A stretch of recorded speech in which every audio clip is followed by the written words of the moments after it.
Então, sejam todos bem-vindos. É uma alegria estar aqui nessa tarde gostosa e poder compartilhar um pouquinho desse estudo que para mim foi uma surpresa e é um estudo assim que me trouxe um aprendizado muito grande e eu acho que vocês vão também aproveitar desse aprendizado. E que nós vamos falar sobre o casamento, né? O capítulo 22, não separar o que Deus juntou. E eu fiquei pensando assim, eu preciso me atualizar, me posicionar aqui historicamente para poder entender o que era e como nós estamos hoje. Porque tem uma primeira citação aqui de Mateus, do capítulo 19, versículo de 3 a 9, que fala sobre o casamento. Jesus foi questionado pelos fariseus sobre isso, e aí eu fiquei pensando como que era naquela época o casamento e como fazer esse paralelo com os dias de hoje. Em alguns momentos deu até vontade de casar, mas já passou. Já passou, porque é muita coisa legal misturada com muita coisa duvidosa no meio, assim, muita coisa intrigante, né?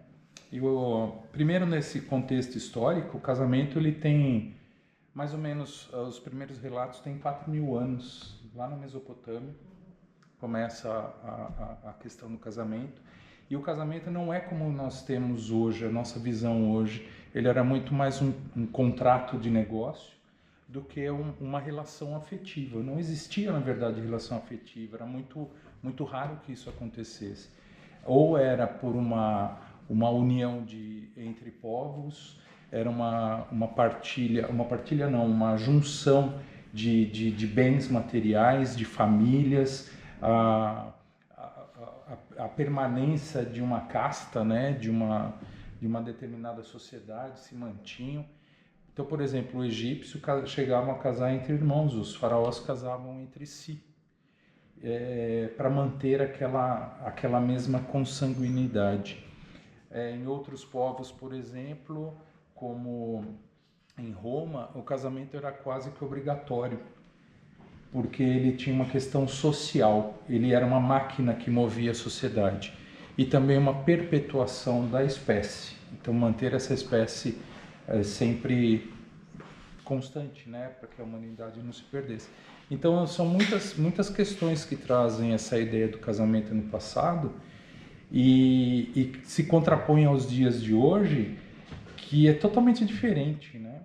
Hoje nós temos uma diversidade muito grande de formas de união.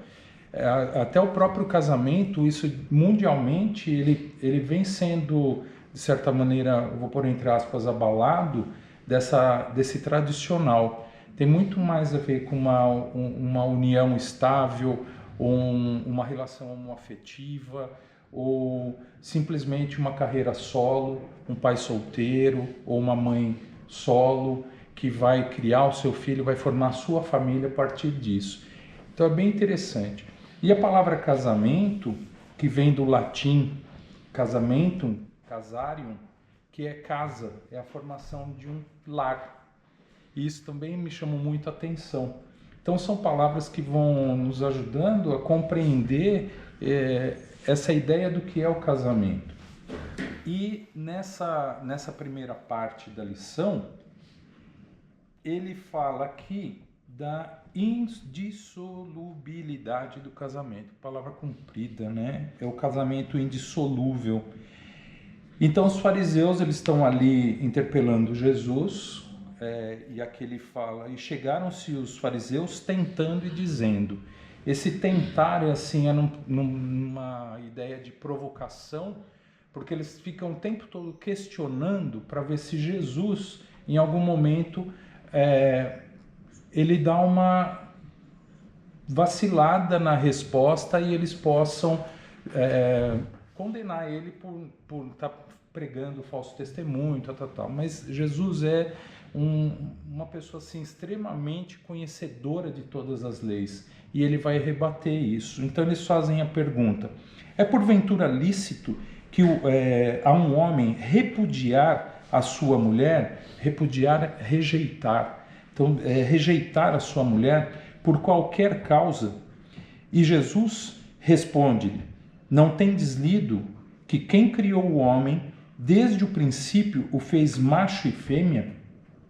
E disse: por isso deixará o homem pai e mãe, e ajuntar-se-á com a sua mulher, e serão dois numa só carne. Então vão deixar a sua família, seu pai e a sua mãe, vão se unir e formar uma única pessoa, um único núcleo, né?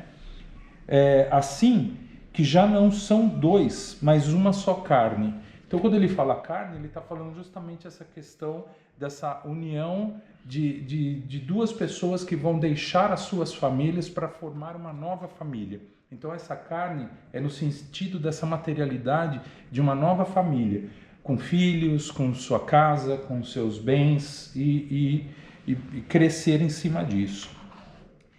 E ele fala: não separe logo o homem o que Deus ajuntou. Esse não separe logo o homem que Deus juntou, em algum lugar eu já ouvi isso, dessa troca da palavra Deus pela palavra amor. E isso traz um sentido completamente diferenciado para o sentido dessa frase, porque é justamente o que Jesus vem trazer para a gente, essa ideia do amor, da união pelo amor, não uma união por uma questão condicionada a uma união material, a uma herança, questões materiais, né? Mas sim pela união de um sentimento. E aí os fariseus vão replicar dizendo assim: pois por que mandou Moisés dar ao homem, a sua mulher, carta de desquite e repudiá-la? Aqui ele fala desquite, não no sentido que nós conhecemos de algo mais atual, mas o desquite no sentido de tem uma quitação, ou seja, quando o casal se une, ele tem um contrato e ele tem uma paga nesse contrato, né? O homem vai se unir a essa mulher e paga por isso, tem um contrato. Então esse desquite é esse descontrato, esse é um distrato, na verdade, que é feito.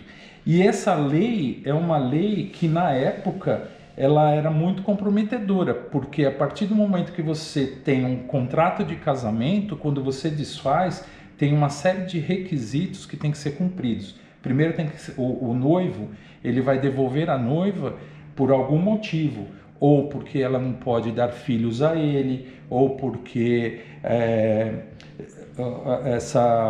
essa mulher, eles não se dão bem mesmo, porque não gostou, e aí ele devolve. Só que ele tem que comunicar isso socialmente, ele tem que fazer uma devolução desse dote, uma devolução de todos os presentes que foram recebidos no casamento, e tem que dar uma indenização para essa noiva, para que ela durante um ano ela possa se manter financeiramente e ainda cuidar dos filhos, caso os tenha.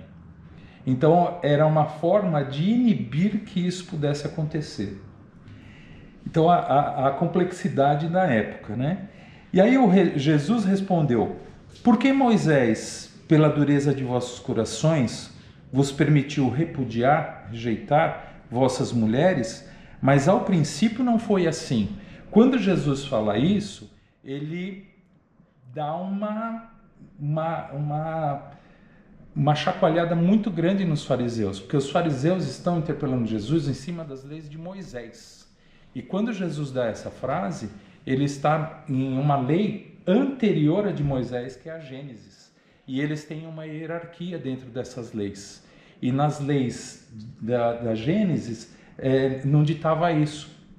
Ditava que era uma união simplesmente pelo amor, pela afinidade. Na Gênesis dizia isso. era por afinidade. Então ele afirmava que o que Deus uniu, o homem não separa. E aí desbancou esses fariseus. E ainda continua. E eu, pois, vos declaro que todo aquele que repudiar sua mulher, se não for por causa de fornicação, ou seja, se não for um motivo realmente significativo, que seria a questão do adultério, não existe outra justificativa. E aí, casar-se com outra, comete um adultério. Então, se ele devolve por qualquer motivo, que não seja um adultério, e esse casa com outra pessoa, está cometendo um adultério. Então, ele põe as pessoas para pensarem, vocês têm certeza do que vocês querem fazer? É justo? É correto? E assim ele vai terminar. Então, quem casar com um é adultério, quem repudiou também é adultério, assim termina. Bom, essa daqui é a fala de Jesus. Quando nós trazemos para os nossos dias de hoje, aqui ele vai falar assim, que quando nessa parte, né, nesse trecho aqui do Evangelho, ele fala que nada é imutável no mundo. Tudo que procede do homem está sujeito à mudança. Então veja, o que nós temos das leis do homem, elas são completamente mutáveis. Elas vão o tempo todo se ajustar àquele novo momento, àquela nova época. Então esse pensamento, essa ideia, é uma ideia da época de Jesus. Mas na Idade Média, por exemplo, era completamente diferente. Quando se estabelece a igreja vai determinar o casamento e, junto com o casamento, a monogamia. Até então, não tinha isso. A igreja, na Idade Média, que vai estabelecer a monogamia. E a monogamia tem um porquê. Porque na época da Idade Média, as doenças venéreas estavam alastradas por toda a Europa, por todo o mundo. Então, a união estável, a união monogâmica se fazia necessário naquela época para poder manter a saúde. E isso passa a ser uma lei humana. Mas a lei de Deus continua imutável. É a união pelo amor, por esse sentimento. Só que aqui também não existia isso. Também eram pelas mesmas questões. União de valores, questões financeiras, eram negociadas. Os casais muitas vezes não se conheciam. Eram pessoas completamente alheias uma à outra. Eram as famílias que escolhiam com quem ia se casar. Muitas vezes os homens sempre mais velhos do que as mulheres sempre novas, virgens, desde a época de Jesus. As mulheres casavam novinhas, virgens.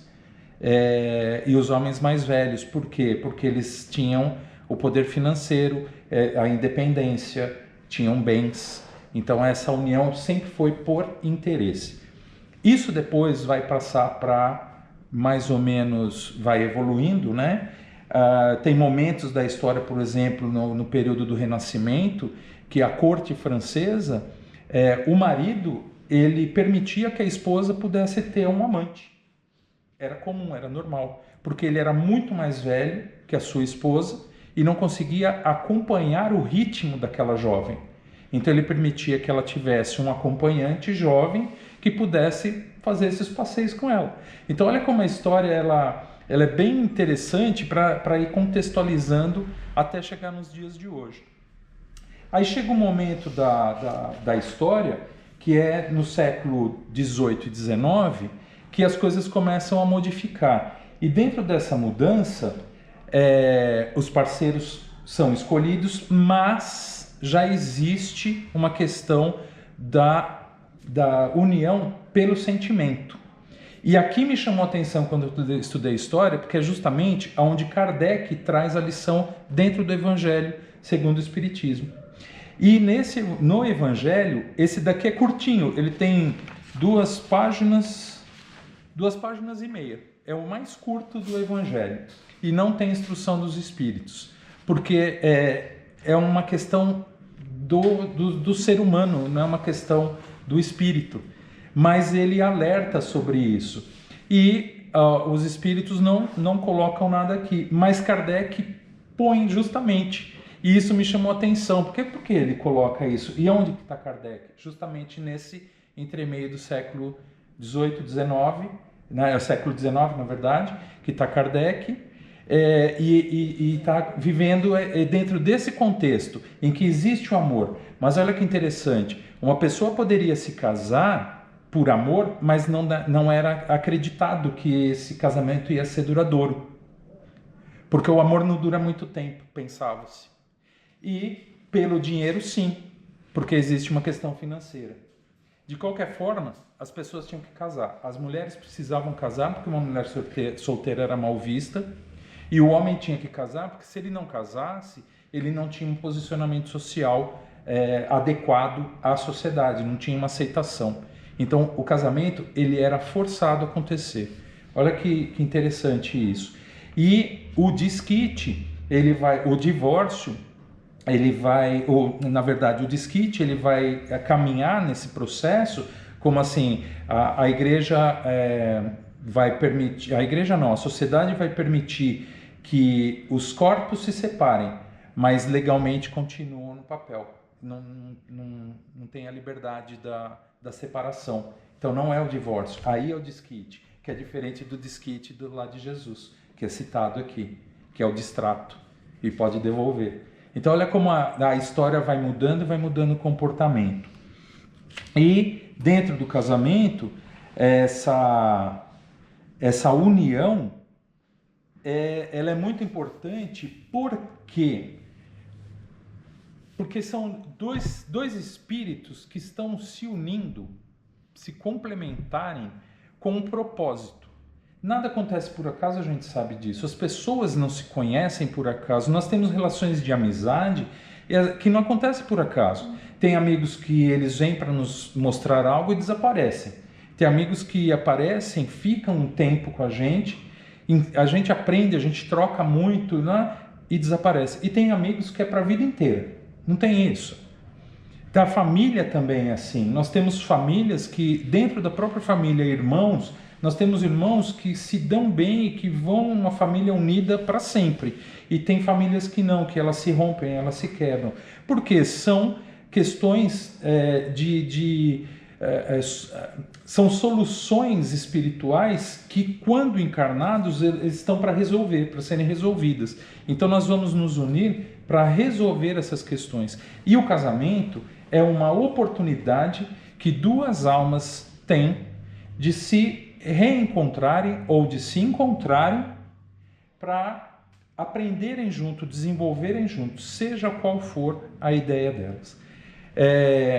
Eu até encontrei um texto muito bacana do Martins Peralva, que ele fala que existem 5 formas de casamento, de união. As uniões acidentais, as provocacionais, sacrificiais, afins e transcendentais. As acidentais são encontros de duas almas, simplesmente por uma aproximação física. Tem uma paixão momentânea, se envolvem, daqui a pouco aquilo perde a sua graça e termina. Tem as provocacionais, que são reencontros de almas para reajustes necessários à evolução de ambos. Então eles podem se unir, se dar bem, ou podem se unir e ser a Terceira Guerra Mundial. Então são formas completamente diferentes. Se a gente for buscar na filosofia, nós temos 3 formas do sentimento: o não, a psique e a physis. O não é o extra, está acima da física, é a metafísica. Então é aquele sentimento que está muito acima transcende o nosso entendimento. A psique é o da alma, que é o psicológico, é por afinidade. E o physis, que é o físico, que é aquela atração física. Tem tudo a ver com isso. É muito interessante como se converge. As sacrificiais é aquela união em que um do casal vem para ensinar o outro, para mostrar ao outro um avanço, porque a nossa missão aqui, como espíritos, é de evolução. E o entendimento de um espírito com outro espírito é de que aquele mais avançado busque aquele ainda, né, no processo a chegar próximo dele. Então, dentro de uma harmonia conjugal, existe isso. Os afins, que é um reencontro de corações, são duas pessoas que já viveram juntos e que retornam para dar continuidade a esse processo evolutivo. E os transcendentes, que é aquela união perfeita, que nós podemos observar em muitos casais ainda hoje, de pessoas que estão juntas uma vida inteira, que passaram por todas as intempéries da vida e continuam juntas. E essa é a ideia do casamento, é a ideia de uma união através do amor, através da compreensão, através não só da afinidade, da atração física, mas assim dessa afeição mútua entre duas pessoas. E para que dentro dessa evolução moral ela possa transmitir esse conhecimento, transmitir essa evolução para as novas gerações. Então, dentro da sua composição familiar, que elas possam, como eu diria assim, ir repassando todo esse aprendizado de uma vida, de um processo. E justamente esses tipos de uniões aqui são, na verdade, uma evolução do espírito, desde aquele espírito mais ignorante até aquele espírito mais evoluído. Como ele vai, a cada reencontro dessas almas, ela vai se remodelando, vai se aprimorando e vão novamente se reencontrando, se resolvendo, até que consigam alcançar esse mundo, esse metafísico do sentimento, que é o amor puro, que é o grande objetivo da nossa estada aqui, do entendimento da nossa evolução moral para essa evolução ao alcance do amor. E para encerrar, aí fala aqui do divórcio também, né? Ele fala um pouquinho aqui do divórcio, que é uma lei humana, mas que os espíritos recomendam que assim faça de tudo para não acabar com isso. Lute com todas as forças, né? Faça disso um grande aprendizado. Porém, se for impossível que isso aconteça, é melhor que esses corpos se separem, porque muitas vezes existe uma composição familiar aí, e quem está nesse meio entre o marido e a mulher podem sofrer consequências de uma decepção dessas duas pessoas, que unidas elas podem criar uma turbulência muito grande, mas que de repente separados eles podem individualmente seguirem suas vidas e contribuírem para o manejamento desses rebentos, né? Então, assim, não é que orientado a isso, mas se for por bem que seja feito dessa forma, melhor assim do que manter junto. Tudo isso nós estamos falando de um ensinamento que nós já estudamos dentro do Evangelho, no capítulo 9, que é a lei do amor. Está tudo na lei do amor. Amar a Deus sobre todas essas coisas e ao próximo como a ti mesmo. Para encerrar, um poema muito bonito aqui, é bem curtinho, é de um poeta chamado Khalil Gibran, é um libanês, e ele passou 12 anos dentro de uma cidade e ninguém nunca se interessou. Quer dizer, ele fala sobre, o livro chama O Profeta. Esse profeta é ficção, é um mito. Esse profeta, ele está nessa cidade e fica lá durante 12 anos e ninguém da cidade procura o profeta. Ele resolve ir embora. No dia que ele resolve ir embora, a cidade inteira vai atrás dele porque quer que ele fale alguma coisa. Então a gente tem aqui o primeiro exemplo de assim, a gente só dá valor quando perde, né? E aí uma das pessoas, que é a Almitra, ela pergunta para ele, e sobre o casamento? E ele responde, vocês nasceram juntos e juntos permanecerão para sempre. Estarão juntos quando as asas brancas da morte dispersarem seus dias. Sim, estarão juntos até mesmo na silenciosa memória de Deus, mas que haja espaço em sua união e que os ventos dos céus dancem entre eles. Amem-se uns aos outros, mas não façam amor um grilhão. Que ele seja antes um mar ondulante entre as margens de suas almas. Aqui ele põe a independência de cada um dentro do casamento. Encham a taça um do outro, mas não bebam da mesma taça. Compartilhem o pão, mas não comam do mesmo pão. Ou seja, o respeito à individualidade. Não é porque é um casal que tem que estar ali a metade da laranja, sabe? Para formar a laranja inteira. Não. São duas laranjas que se uniram. Compartilhem, cantem, dancem juntos e alegrem-se, mas que cada um de vocês esteja só, assim como as cordas da lira estão sós, embora vibrem com a mesma música. Entreguem-se em seus corações, mas não os confiem um ao outro, pois somente a mão da vida pode contê-los. E permaneçam juntos, mas não muito próximos, pois os pilares do templo se erguem separados, e o carvalho e o cipreste não crescem à sombra um do outro. Ou seja, essa da coluna eu acho ótimo, porque a coluna é aqui de cima tem um frontão. Elas têm que estar separadas para manter esse frontão, para manter essa família. Se elas estiverem grudadas uma na outra, ele desequilibra e cai. Então a importância disso, da individualidade, da independência, do companheirismo e da sustentação um do outro. Um casal é formado pela sustentação um com o outro. Juntos eles se ajudam, se unem e seguem adiante.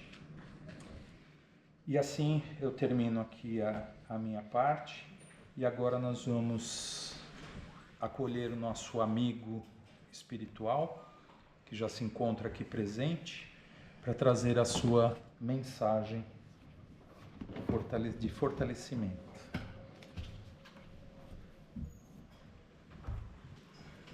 Boa tarde, queridos irmãos. Uma tarde tão abençoada nessa casa que nos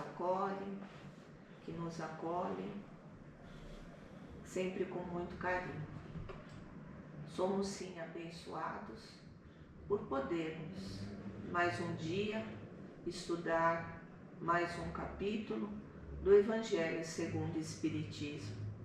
Tão atual, esse capítulo que estamos presenciando muitas relações duvidosas, relações essas que não favorecem a evolução espiritual, aquela almejada pelos Espíritos do Senhor.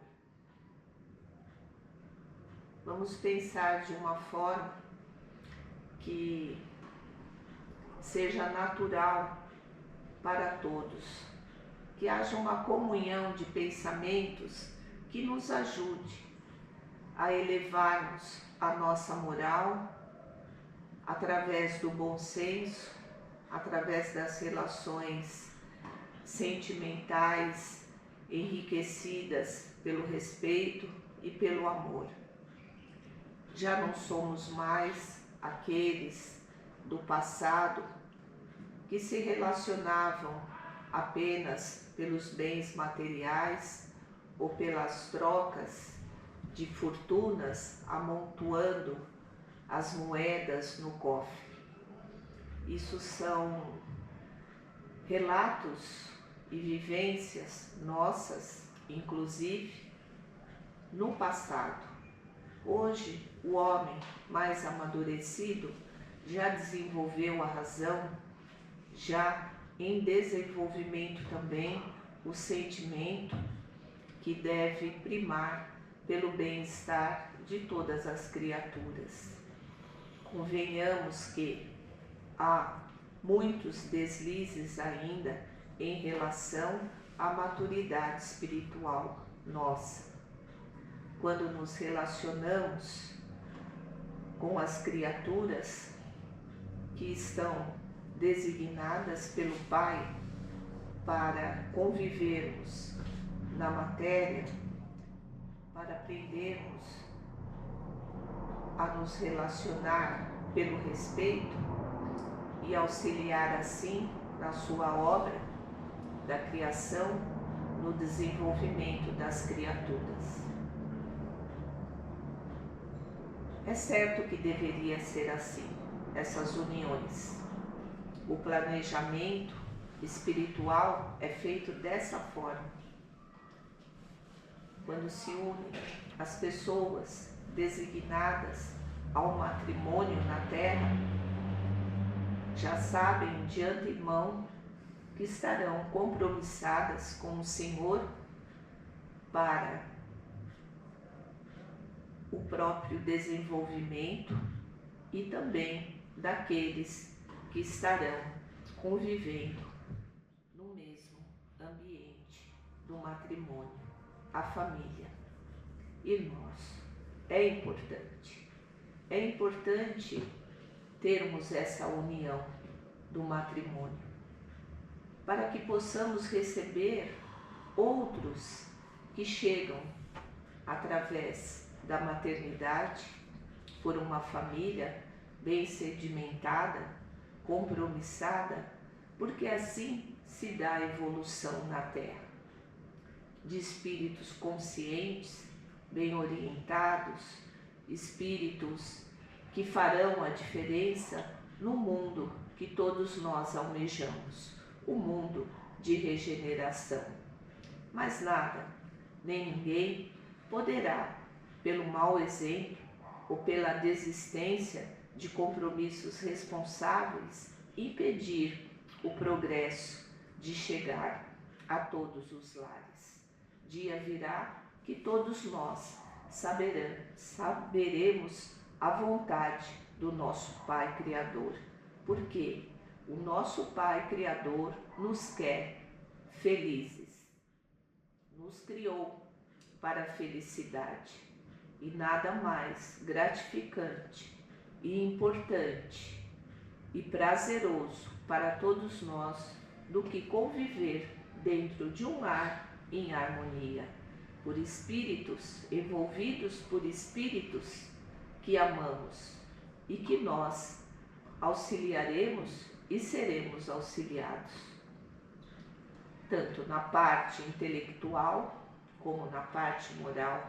Há uma troca desses conhecimentos, dessas energias, desse primor espiritual, que possamos conviver uns com os outros, respeitando a sua integridade espiritual, moral, o pensamento de cada um, lapidando, pouco a pouco, com paciência, com amor e compreendendo que vamos caminhando passo a passo para um destino, para um futuro que abrigará todos nós no seio do Senhor de bondade e de misericórdia.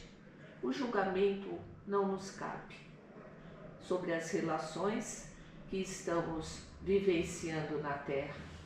Não nos cabe o julgamento de nenhuma forma, porque todos somos espíritos imortais e vamos, em algum tempo, prestar a conta daquilo que estamos fazendo, contribuindo ou não com a obra do Criador. Que possamos, nessa tarde, refletir por qual caminho estamos seguindo, que Jesus, nosso Mestre, nos orientou para amarmos uns aos outros. Esse é o grande ponto da evolução, a grande questão que estamos tentando ainda desenvolver com grande sabedoria.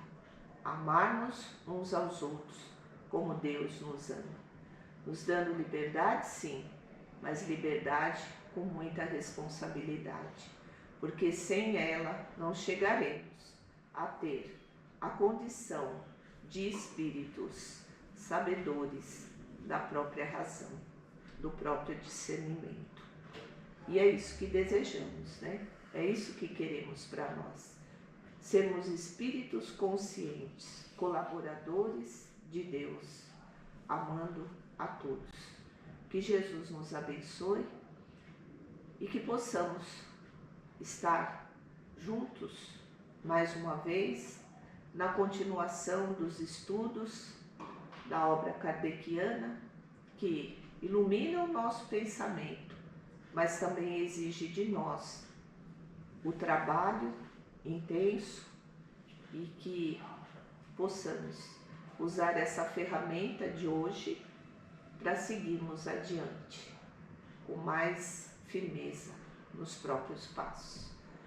Boa tarde a todos e muito obrigada por terem me ouvido. Muito obrigado, querido irmão, por essas palavras tão maravilhosas que completaram a nossa reflexão da tarde de hoje. E que neste momento, nesse clima maravilhoso que nos encontramos, façamos o nosso ato, a nossa ação de amor através de vibrações, vibrando por toda a humanidade, vibrando pelos países que se encontram em guerra, pelos países que se encontram em aflição. Vibremos pelos povos da Venezuela, pelos povos do Oriente Médio, pelos povos que estão lá no leste europeu, para que seus corações sejam apaziguados, para que os homens que pensam ter o poder na mão abrandem seus corações. Vibremos pelo nosso país, pelos nossos dirigentes, pela lucidez do nosso povo. Vibremos pela paz, pela harmonia, pelo desejo de um crescimento moral e do bem a cada um de nossos familiares, de nossos amigos. Vibremos pela nossa casa, que nos abriga, que nos protege. E vibremos por nós mesmos. E nesse instante, possamos sentir as bênçãos derramadas do céu em vibrações de muito amor, envolvendo a cada um de nós aqui presentes, corrigindo, equilibrando, harmonizando, curando feridas. Que seja abençoado esse instante em que os amigos da espiritualidade trabalham em nosso socorro e que possamos agradecê-los por este momento tão abençoado.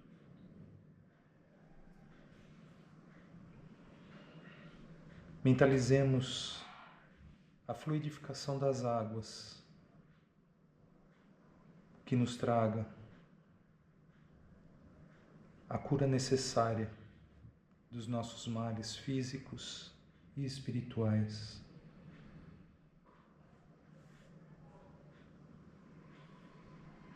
E agradecidos, nos despedimos dessa equipe grandiosa aqui presente e que o Mestre amado Jesus nos abençoe a todos e que possamos agradecer a Deus com a oração deixada pelo Mestre amado Jesus. Pai nosso que estais no céu, santificado seja o vosso nome. Venha a nós o vosso reino, seja feita a vossa vontade, assim na terra como no céu. E o pão nosso de cada dia nos dai hoje. Perdoai as nossas ofensas, assim como nós perdoamos a quem nos tem ofendidos. E não deixeis cair em tentação. Livrai-nos, Pai, de todos os males, pois vosso é o poder, o reino, a glória, agora e sempre.